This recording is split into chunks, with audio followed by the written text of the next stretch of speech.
the stuff that really inspired me when I was a kid was the covers of fantasy novels, Pokemon card art, which established cool creature design to me, further added to tattoos I would get.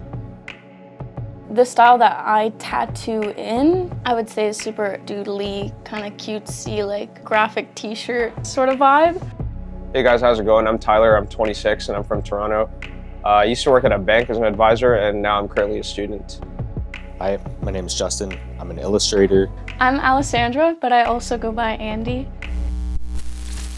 Tattoos and tattoo culture have always been something that I've kind of been exposed to. For as long as I can remember, my oldest brother, he always had tattoos. He had a bunch and in different styles. It was never just strictly one style. I kind of wanted it to be like how I keep my posters and stuff around. It's not one specific theme, but it's a collection of different artists and their cool work that I want to permanently carry on me. So this is actually the first one that I got done. Was this Korean Minhwa tiger. Still one of my favorites, especially with color. And then from there, I got this pinup of a devil and a lady, American traditional. I'm a big fan of American traditional. I think the colors are still popping on it pretty well.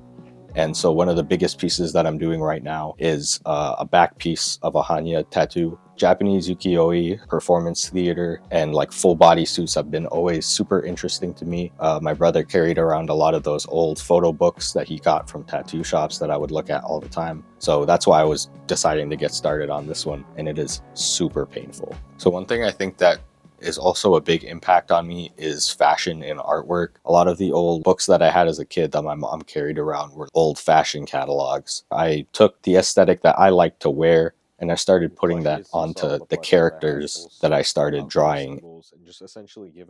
This was a personal project, and it's gel transfers of collages and digital designs that I did in Photoshop.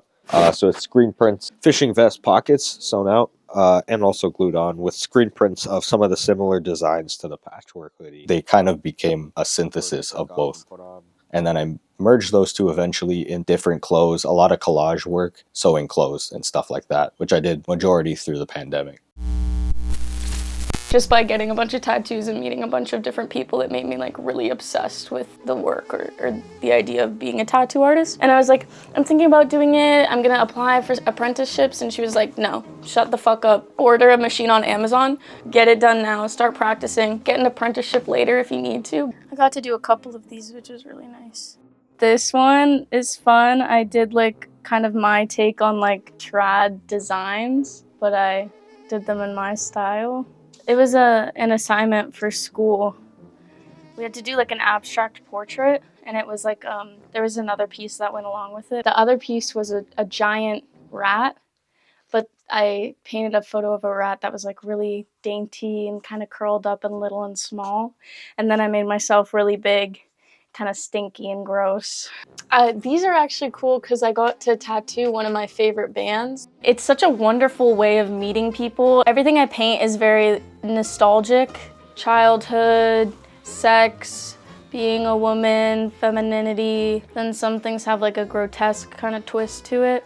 I think in a way I got a neck tattoo because I wanted it to stop me from getting a job. I don't want to do anything other than an art-related career. So maybe subconsciously it was a little bit of a choice where it was like, you need to stick to what you know and your craft and hone in. For me, getting tattoos was like a way of accepting my body. I always thought I had really like flabby arms for no reason. As soon as I started getting tattoos, I didn't even, that's not even an insecurity of mine anymore. Because now I just look at them and they're little doodles on my arm and it's wonderful. I think a lot of other people think like that too, and it's great. I don't even really notice them. My family doesn't notice them at all anymore. And then they realize like I have 2 rats on my neck and it's a little weird at Thanksgiving dinner.